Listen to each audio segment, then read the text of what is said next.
नमस्कार दोस्तों, वंदे मातरम, जय मां भारती, जय मां शारदा। मैं अनिल पारिक आपके लिए कक्षा 12 पाठ 1 का भाग 3 निबिड़ संकुलन व संकुलन क्षमता, या अपन उसे क्या कहते हैं अंग्रेजी में पैकिंग एफिशिएंसी, कि उसकी पैकिंग एफिशिएंसी कितनी है, ये पढ़ेंगे आज। ठीक है, इसमें सबसे पहले अपन बात करते हैं उपसय संयोजन संख्या क्या होती है। उपसय संयोजन संख्या, कोऑर्डिनेशन नंबर किसे कहते हैं? तो कोऑर्डिनेशन नंबर की बिल्कुल सरल परिभाषा है कि कोई अवयवी कण जितने अवयवी कणों को स्पर्श करता है वह उसकी उपसय संयोजन संख्या कहलाती है। किसी क्रिस्टल जालक में एक अवयवी कण जितने अवयवी कणों को स्पर्श करता है उस क्रिस्टल जालक की वह क्या कहलाती है? उपसय संयोजन संख्या कहलाती है। उस अवयवी कण की क्या कहलाती है? उपसय संयोजन संख्या कहलाती है। अच्छा दोस्तों, मैं ये कह रहा हूं आपसे कि आप जब भी मेरे वीडियो देखें तो आप उन सभी वीडियो को देखते समय पेन और कॉपी साथ में रखा करें, नोट्स बनाते चलें, लिखते चलें। लिखने से हमारी प्रैक्टिस होगी। दूसरा, मैं सभी चैप्टर्स के, सभी टॉपिक्स के सेपरेट पीडीएफ फाइल बनाकर जो व्हाट्सएप ग्रुप बना रहा हूं उसमें डालूंगा। तो आप सभी अपने अपने व्हाट्सएप नंबर मुझे कमेंट्स करें, चैनल को सब्सक्राइब करें, जिससे आने वाले वीडियोस की आपको सूचना मिल जाए। जो बेल आइकन दे रखा है इस वीडियो में नीचे आपको दिख रहा है आपके मोबाइल में, उस घंटी को बजाएं। ठीक है, अब आगे देखिए। दूसरी हमारी नेक्स्ट निबिड़ संकुलन। निबिड़ संकुलन, तो उपसय संयोजन संख्या की परिभाषा लिख ली सबने। अब आप टॉपिक डालो निबिड़ संकुलन।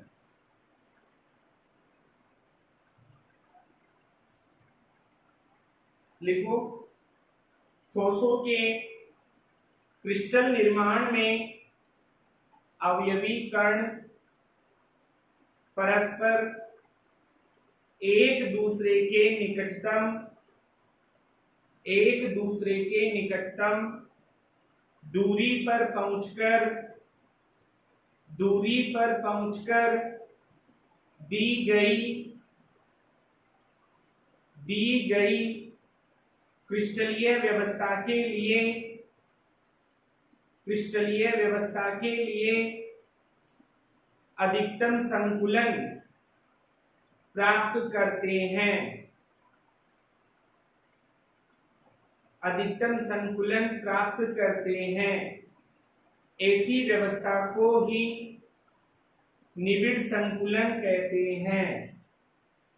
ऐसी व्यवस्था को ही निबिड़ संकुलन कहते हैं। पैराग्राफ चेंज करो। निबिड़ संकुलन में अवयवी कण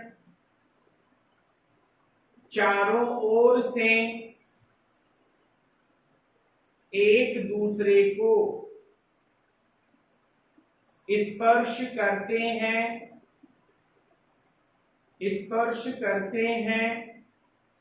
जिससे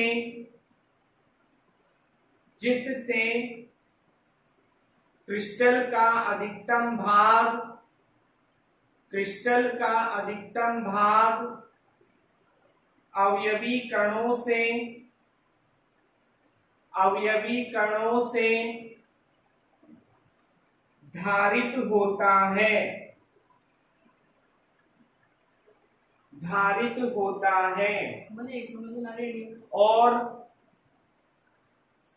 और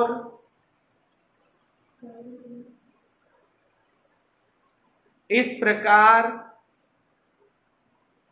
इस प्रकार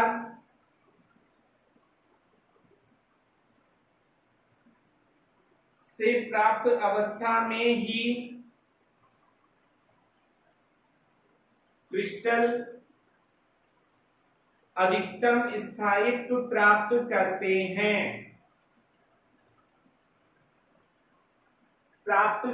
हैं। अब देखो, जो निबिड़ संकुलन है, हम जानते हैं कि हमारे जो क्रिस्टल तंत्र है, एक वीमा,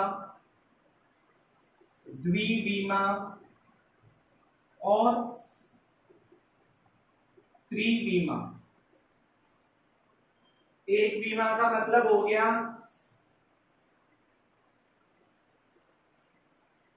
जिसमें केवल एक ही अक्ष होती है, जिसमें एक ही क्या होती है, अक्ष होती है। और एक वीमा में जो निबिड़ संकुलन बनेगा, उसमें जो हमें क्रिस्टल प्राप्त होगा वो कैसा प्राप्त होगा, रेखीय क्रिस्टल प्राप्त होगा हमें। और इस रेखीय क्रिस्टल में जो अवयवी कण है, ये वाला अवयवी कण है ना, ए वाला, ये कितने अवयवी कणों से स्पर्श कर रहा है, 2 से। 2 अवयवी कणों को स्पर्श कर रहा है ना। तो इस रेखीय क्रिस्टल की उपसंयोजन संख्या कितनी हो गई, 2। अगर ये 2 को स्पर्श कर रहा है तो इसकी उपसंयोजन संख्या कितनी हो गई, 2। तो रेखीय क्रिस्टल एक वीमा में बनता है जिसकी उपसंयोजन संख्या कितनी होती है, 2। अब हम बात करते हैं द्विवीमा में निबिड़ संकुलन। किसमें बात करते हैं, द्विवीमा में निबिड़ संकुलन।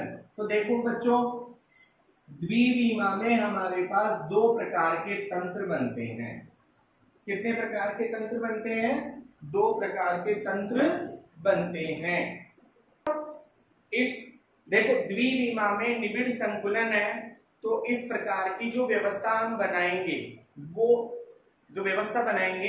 वो गोलों को पास पास सटी हुई पंक्तियों में रखकर प्राप्त करेंगे। पास पास सटी हुई जो पंक्तियां है ना, उनमें रखकर प्राप्त करेंगे। ठीक है। अब द्विवीमा में जो वर्ग निबिड़ संकुलन होता है वो 2 होते हैं। कितने होते हैं, 2 होते हैं। पहला होता है द्विवीमा में वर्ग निबिड़ संकुलन। कौन सा आएगा, वर्ग निबिड़ संकुलन। अब देखो, वर्ग निबिड़ संकुलन प्राप्त करने के लिए हम क्या करते हैं कि जितने भी गोले होते हैं उन गोलों को इस प्रकार से व्यवस्थित करते हैं कि उनके केंद्र एक रेखा में आ जाएं। उनके केंद्र किस में आ जाएं, एक रेखा में आ जाएं। ये ध्यान रखना है। देखो, यहाँ पे ये सारे एक ही केंद्र में आ रहे हैं ना, एक ही रेखा में आ रहे हैं सारे के सारे गोलों के केंद्र। तो इस प्रकार की जो व्यवस्था है, इसको अपन देखते हैं कि ये गोला है, इसे मान लेते हैं अपन ए।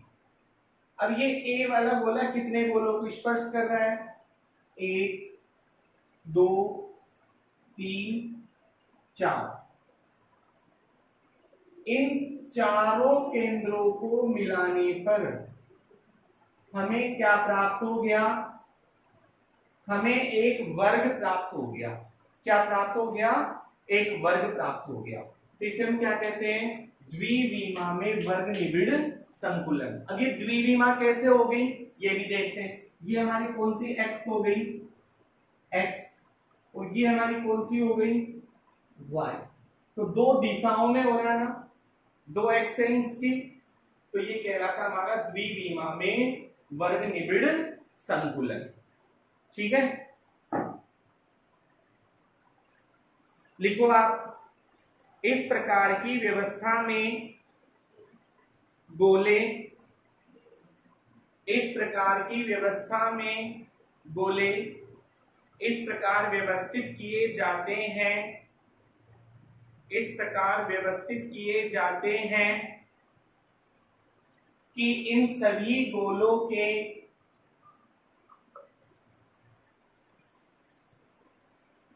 केंद्र, केंद्र एक सीधी रेखा में हो, एक सीधी रेखा में हो। इधर देखो, एक विमा हमारी ये हो गई, एक विमा ये हो गई, एक विमा ये हो गई। तो एक एक विमीय जो निबिड़ संतुलन था उनको व्यवस्थित किया है हमने, तब जाके हमें क्या प्राप्त हुआ, वर्ग निबिड़। क्या प्राप्त हुआ, वर्गीय निबिड़। आगे लिखो, पैराग्राफ चेंज करो। इस व्यवस्था में प्रत्येक गोला चार अन्य गोलों को स्पर्श करता है, चार अन्य गोलों को स्पर्श करता है। अतः इसकी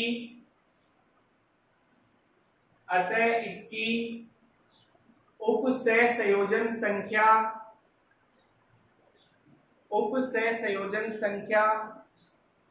या समन्वय संख्या 4 होती है, 4 होती है तथा इन चारों गोलों के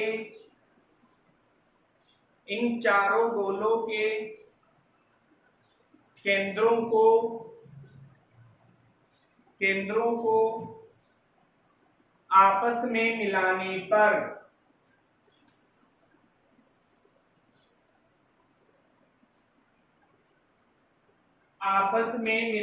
पर वर्ग समतलीय ज्यामिति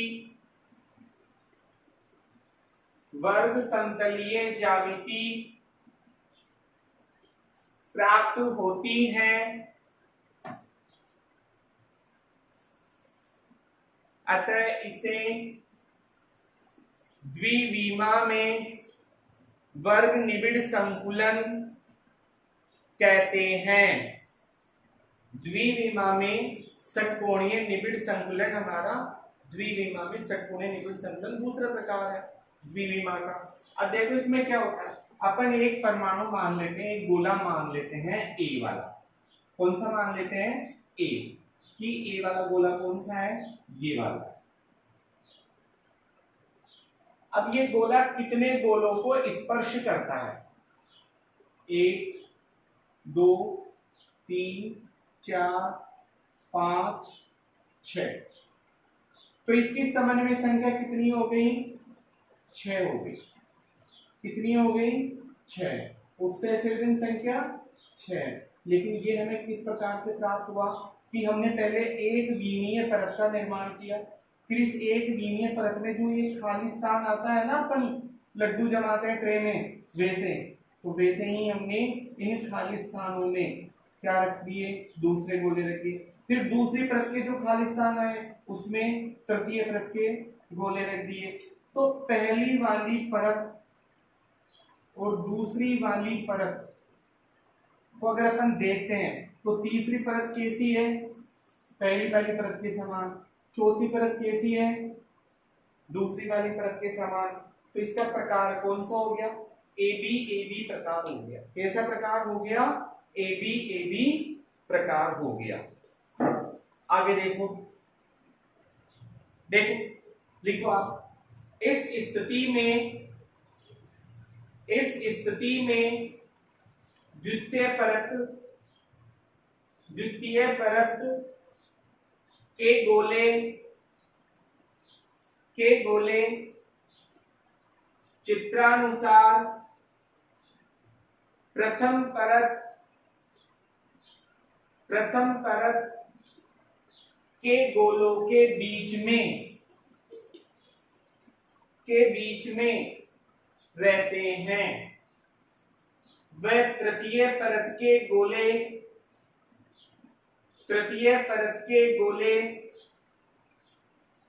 द्वितीय परत के गोलों के बीच में रहते हैं। तृतीय परत के गोले द्वितीय परत के गोलों के बीच में रहते हैं। पूर्ण विराम। इस प्रकार की व्यवस्था में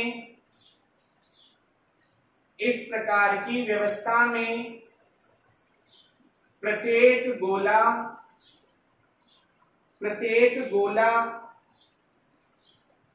6 गोलों को स्पर्श करता है। प्रत्येक गोला 6 गोलों को स्पर्श करता है।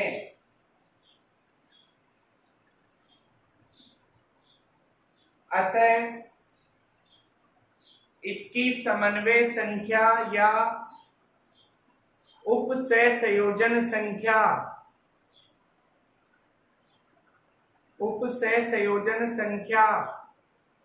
6 होती है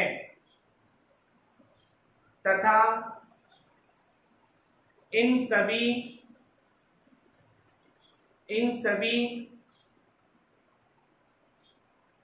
6 गोलों के केंद्रों को मिलाने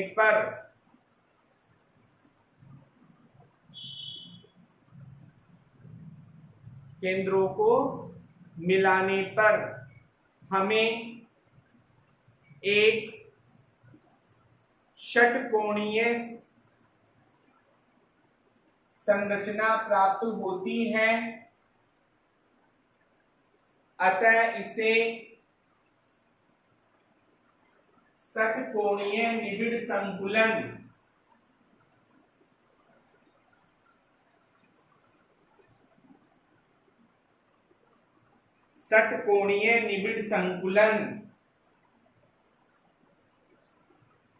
कहते हैं। षटकोणीय निबिड़ संकुलन कहते हैं। देखो इधर, अब हम बात करते हैं हमारा तीसरा जो निबिड़ संकुलन होगा वो होगा त्रिविमा में निबिड़ संकुलन। अब देखो त्रिविमा में निकालना अपने को, तो त्रिविमा में कैसे आएगा? देखो इधर एक बार, ये हमारा जो बॉक्स था ये कैसा है? 3D है। एक x y और z। यहां से देखते हैं अपन, ये तो x हो गया, ये y हो गया और ये z हो गया। यानी कि यदि हमारी जो द्विविमा की परतें हैं उन पर एक जो द्विविमीय निबिड़ संकुलन था उसे एक आधार परत मानकर उसके ऊपर हम और अधिक परतें रखते जाएं तो हमें कैसा संकुल प्राप्त होगा? त्रिविमीय निबिड़ संकुलन प्राप्त होगा। अब देखो द्विविमा के अंदर 2 प्रकार की रिक्तियां होती है। कितने प्रकार की रिक्तियां होती है? 2 प्रकार की। ध्यान से देखो बोर्ड की तरफ। ये हमारी प्रथम परत थी ना द्विविमा की, और ये हमारी दूसरी परत है। तो प्रथम परत में एक तो नीचे वाली रिक्ति हो गई, ये जो नीचे वाले गोलों में, और एक ये ऊपर वाली रिक्ति हो गई। तो ये ध्यान से देखने की बात है। तो मैं क्या करता हूं, नीचे वाली रिक्ति को तो ए नाम दे देता हूं, स्मॉल ए। क्या नाम दे दिया मैंने? स्मॉल ए। और जो बी वाली परत है, ऊपर वाली परत है, उसे मैं नाम दे देता हूं बी। क्या नाम दे देता हूं मैं? बी। ठीक है, ये मैंने इनको क्या दे दिया? नाम दे दिया कि जब हम तृतीय परत, ये आधार परत मानेंगे प्रथम परत को, फिर उसके ऊपर द्वितीय और तृतीय परत का निर्माण करेंगे, तब हमें ये ध्यान रखने की बात है कि हम ए वाली रिक्ति पर रखेंगे या बी वाली रिक्ति पर रखेंगे। ठीक है, अब देखो, अब हम क्या करते हैं, ये जो प्रथम परत दिख रही है ना हमें, इसके ऊपर द्वितीय परत का निर्माण करते हैं। अब ये षटकोणीय निबिड़ संकुलन व्यवस्था बनाए रखने के लिए द्वितीय परत के गोलों की जो आधार परत है उनकी रिक्तियों पर रखे जाते हैं।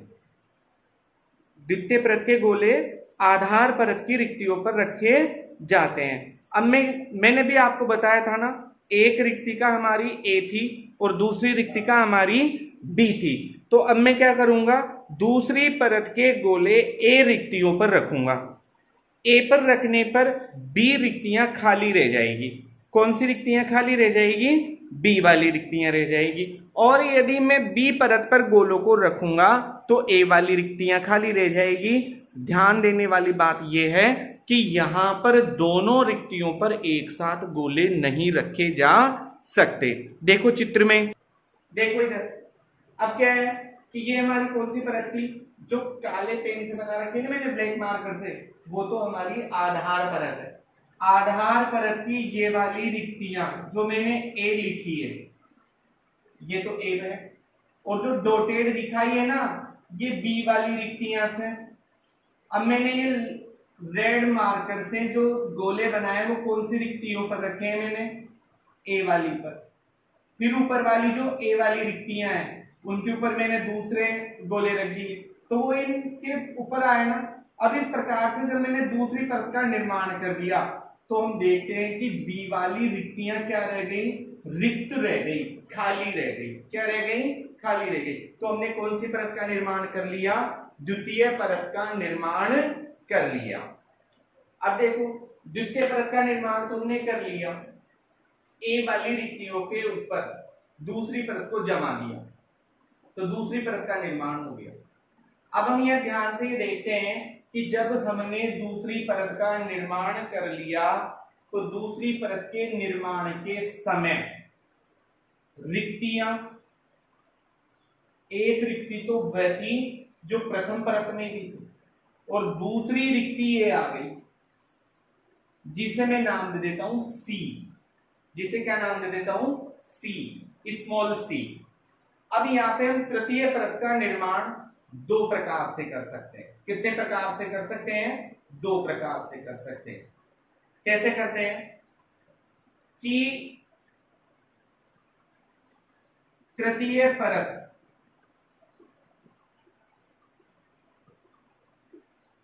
प्रथम परत के समान हो,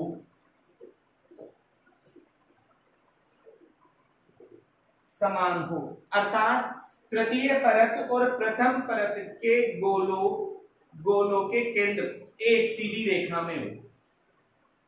गोले किसमें हो, एक सीधी रेखा में हो, तथा द्वितीय परत व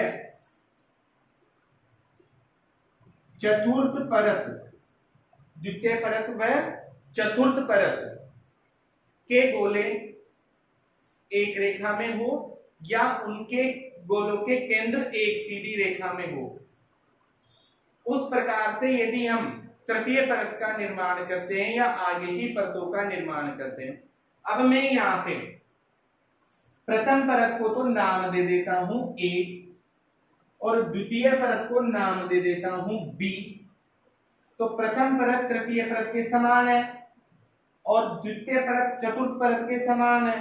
तो हमारा जो त्रिविमा में निबिड़ संकुलन प्राप्त होगा वो प्रथम वाला जो प्राप्त होगा उस पैटर्न का प्रकार हो जाएगा ए बी प्रकार। कौन सा प्रकार हो गया, प्रथम प्रकार हमारा ए बी प्रकार। ठीक है, कौन सा प्रकार हो गया, ए बी प्रकार। अब देखो इधर, अब हम क्या करते हैं, जो त्रिविमा में निबिड़ संकुलन बना रहे हैं उसकी तीसरी परत का निर्माण कर रहे हैं। दूसरा प्रकार, पहला प्रकार तो कौन सा प्रकार आ गया अपना, ए बी प्रकार आ गया, जिसमें प्रथम और तृतीय परत समान है, द्वितीय और चतुर्थ परत समान है। ऐसा जो संकुल प्राप्त होगा उसे हम कहते हैं षटकोणीय निबिड़ संकुलन। और इसके उदाहरण कौन से हो गए, जिंक, पारा, कैडमियम और बेरियम आदि धातुओं के क्रिस्टल इसी प्रकार के होते हैं। अब हम बात करते हैं दूसरे प्रकार की। इसमें क्या होता है कि जो प्रथम परत है वो बिल्कुल अलग है।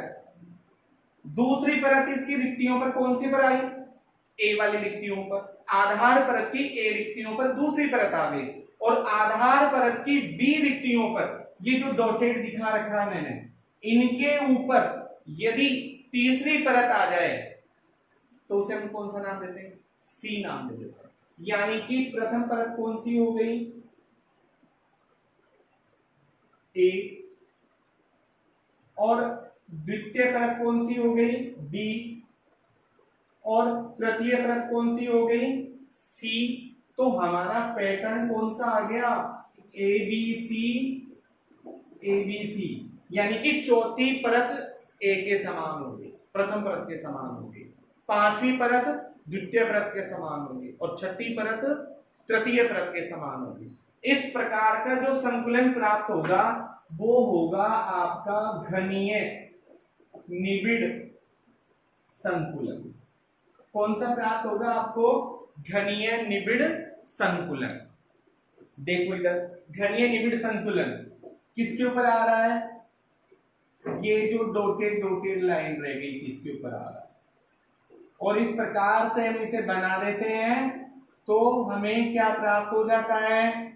घनीय निबिड़ संकुलन।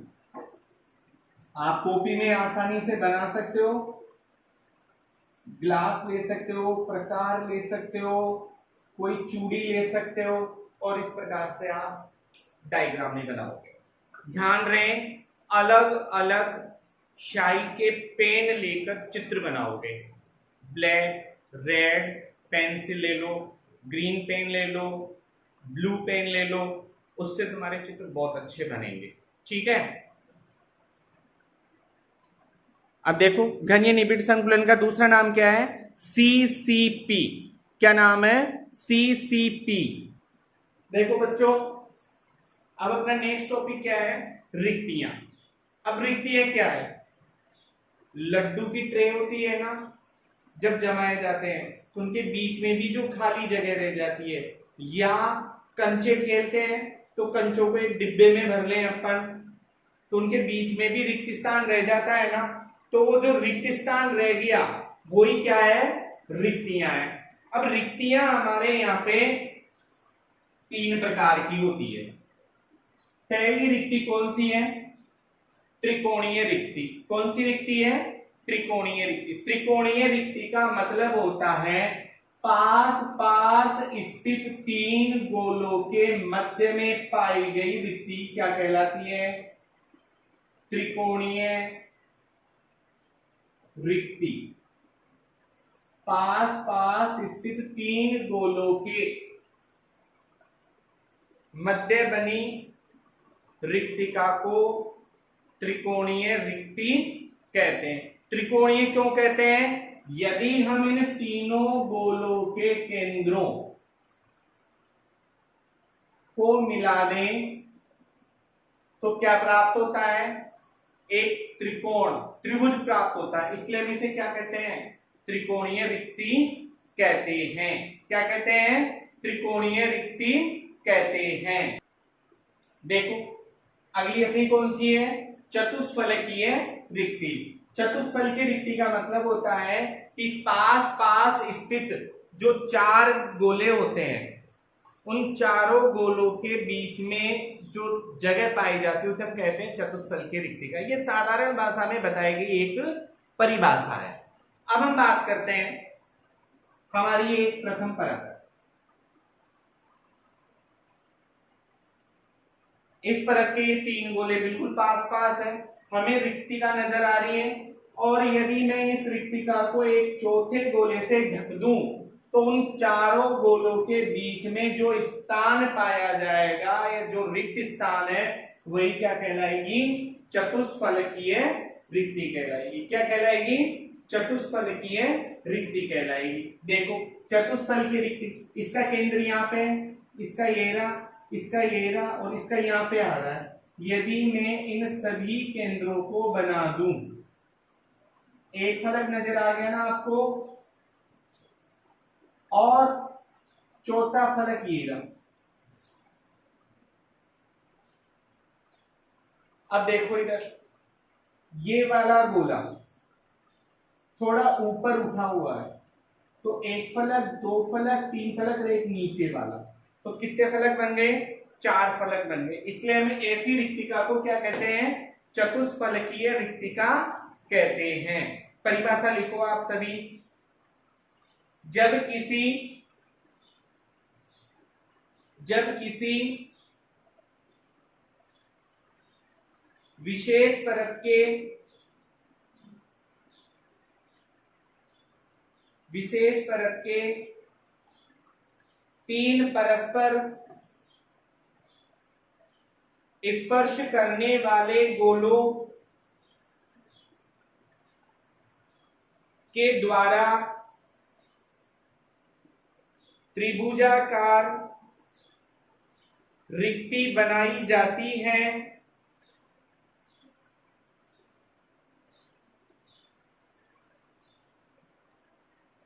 और इन गोलों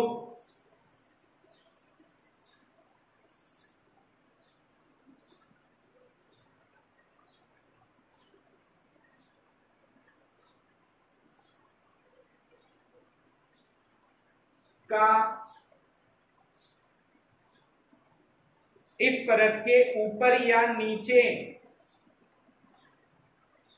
इस परत के ऊपर या नीचे स्थित परत के गोलों से संपर्क हो,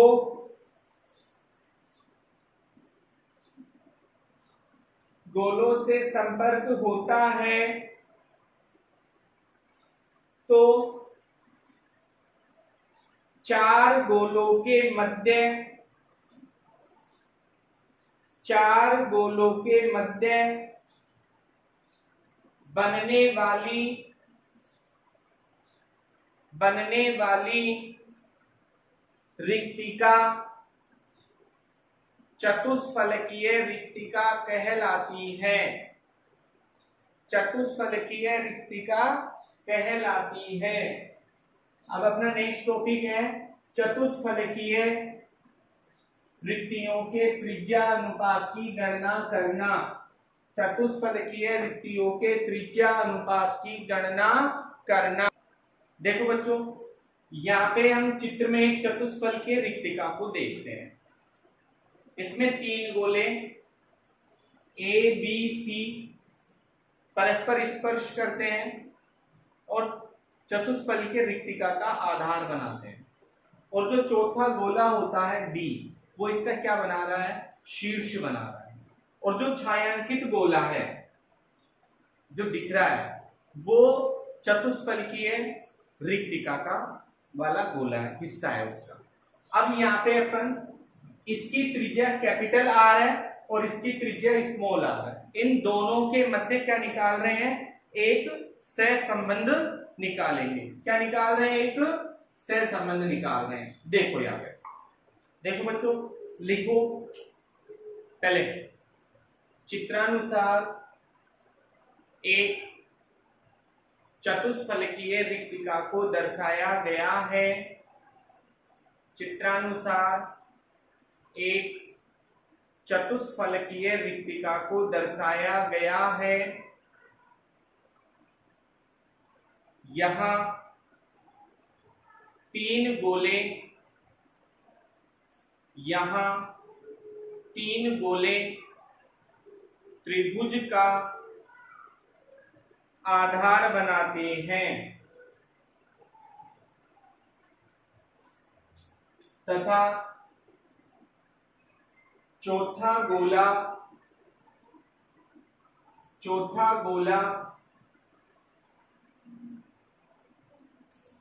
शीर्ष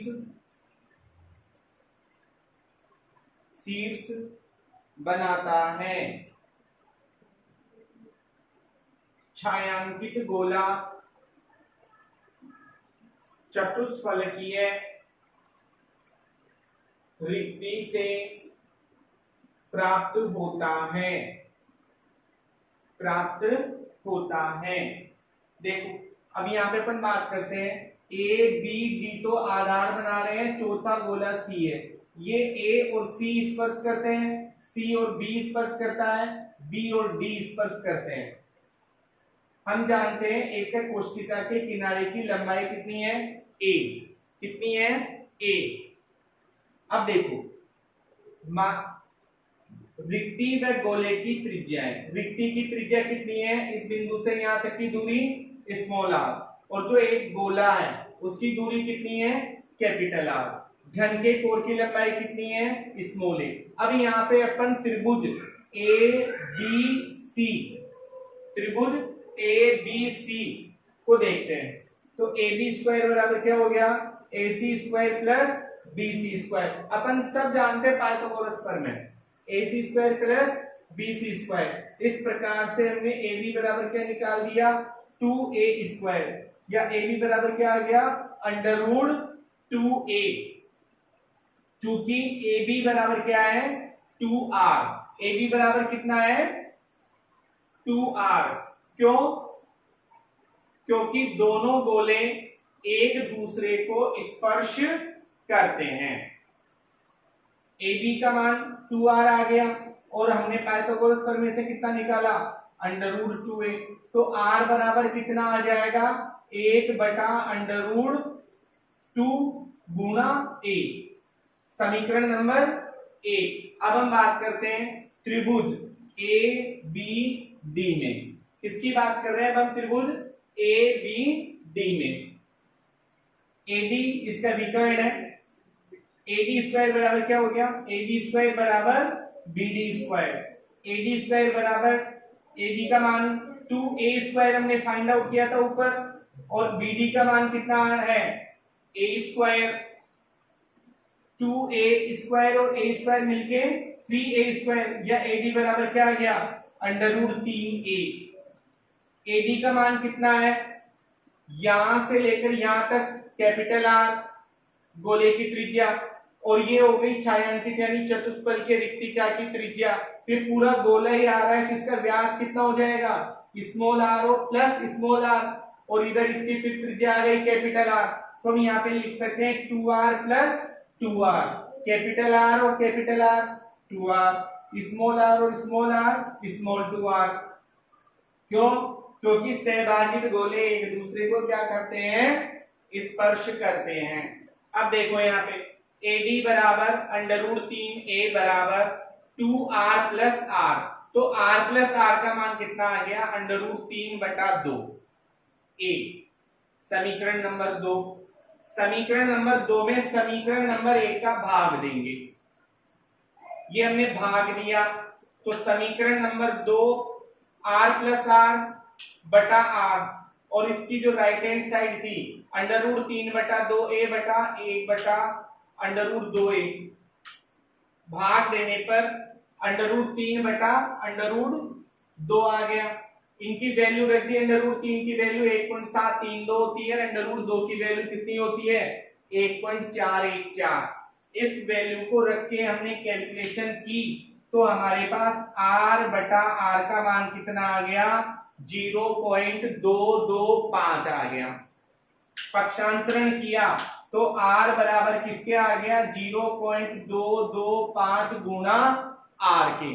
तो इससे क्या सिद्ध हो गया कि चतुष्फल के रिक्तिका की त्रिज्या गोलों की त्रिज्या की 0.225 गुणा होती है। समीकरण नंबर 3। और फिर नीचे क्या लिखोगे आप, अतः इससे सिद्ध होता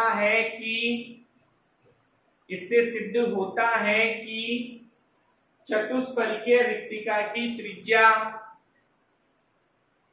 गोलों की त्रिज्या की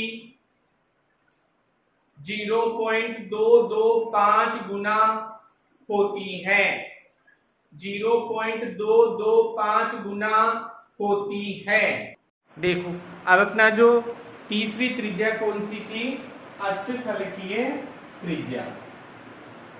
देख अष्टफल के त्रिज्या में मैंने 3 गोले अवयवी परमाणु तो ब्लैक मार्कर से बनाया है, 3 गोले रेड मार्कर से बनाए हैं। यहाँ पे बीच में जो ये रिक्त स्थान दिख रहा है, ये त्रिज्या ही कौन सी त्रिज्या है, अष्टफलकीय त्रिज्या। कौन सी त्रिज्या है, अष्टफलकीय त्रिज्या। अब देखो यहाँ पे क्या करते हैं अपन, 6 गोले इस प्रकार से व्यवस्थित होते हैं, 6 गोले इस प्रकार से व्यवस्थित होते हैं कि उनके मध्य में जो रिक्ति पाई जाएगी वो किस प्रकार की होगी, अष्टफलकीय। किस प्रकार की होगी वो, अष्टफलकीय। देखो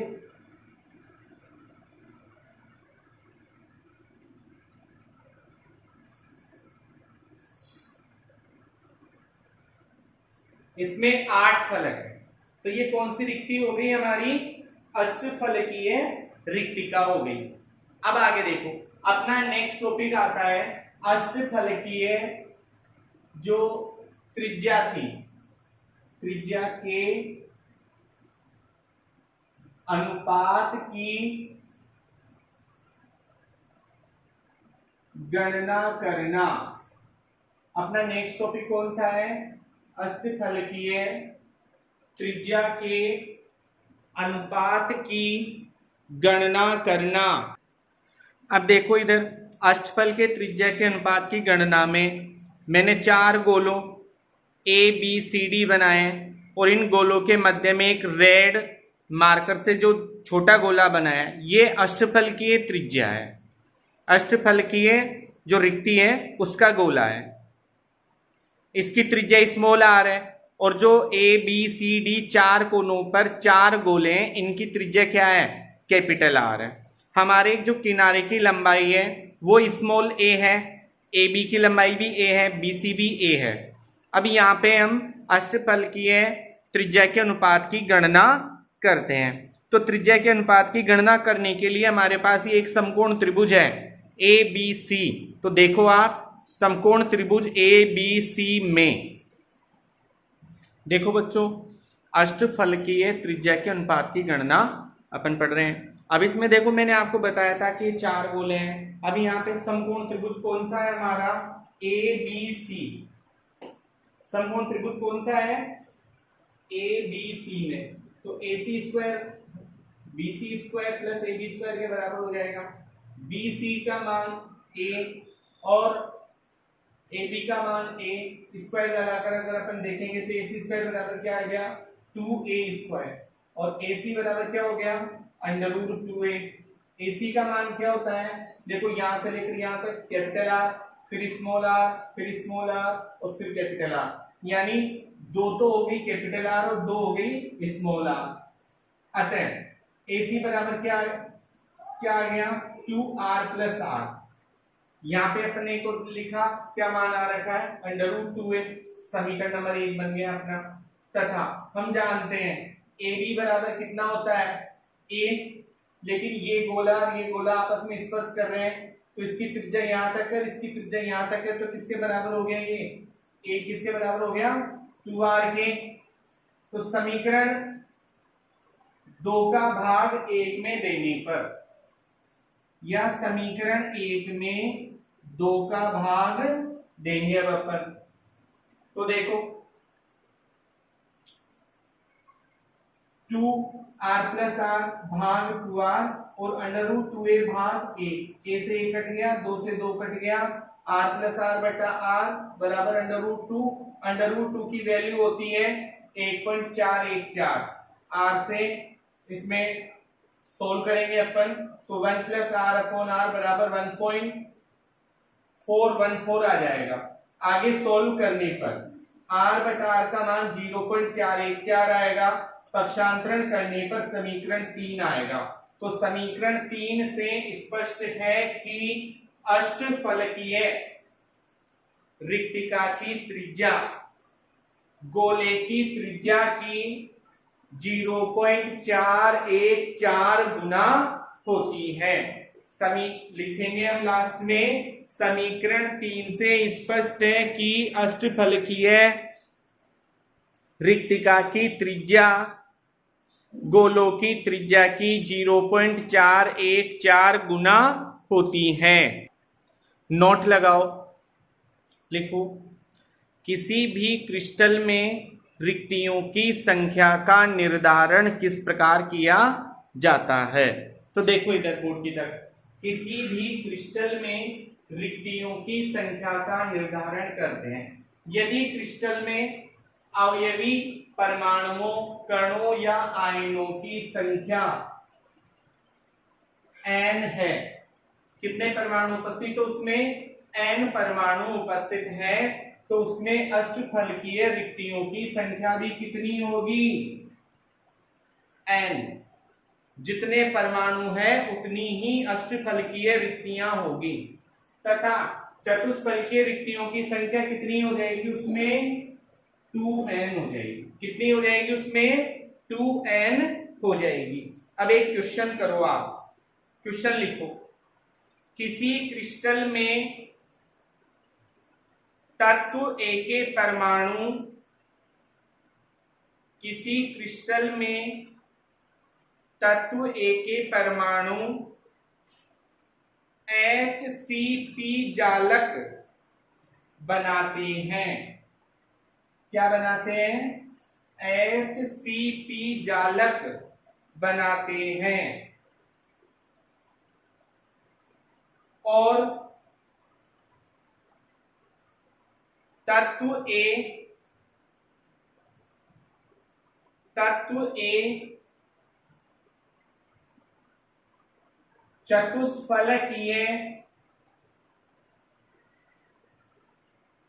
चतुष्फलकीय रिक्तियों के 2/3 भाग को घेरता है,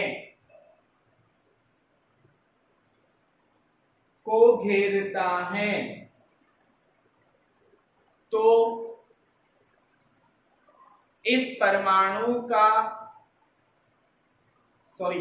इस यौगिक का सूत्र होगा। रासायनिक सूत्र बताना है आपको। तो देखो यहां पे अपन सोल्व करते हैं इसे। हल, चतुष्फल की रिक्ति तो कौन बनाती है? A। और B परमाणु क्या बनाते हैं? HCP क्रिस्टल के परमाणु है। ठीक है, अब देखो चतुष्फलकीय रिक्ति और HCP। अब यहां पे देखने की बात कितनी है, यदि ये एक परमाणु है तो इसके 2/3 चतुष्फलकीय रिक्तियों पर क्या होगा? A परमाणु। यदि ये एक परमाणु है तो चतुष्फलकीय रिक्तियां कितनी हो जाएगी? 2n। तो 2 और n बराबर 8। और इसके कितने हिस्से को घेरता है? ये 2/3 को। कितने को घेरता है? 2/3 को। अगर हम इसे सॉल्व करें तो क्या आ गया? 4/3:1। 4/3:1, या हम लिख सकते हैं 4:3।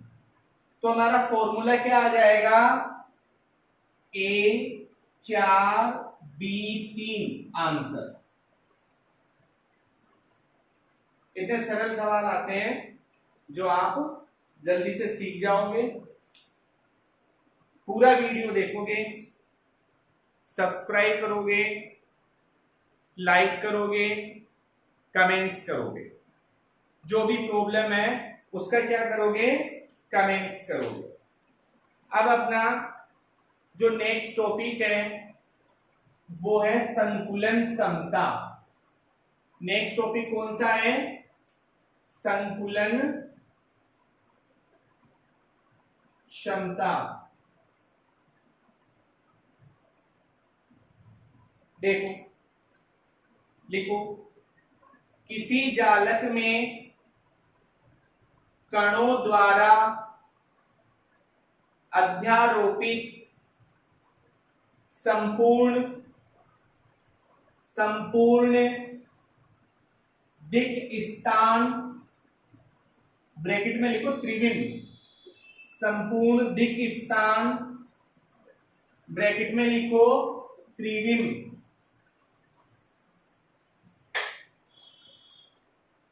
की प्रतिशतता को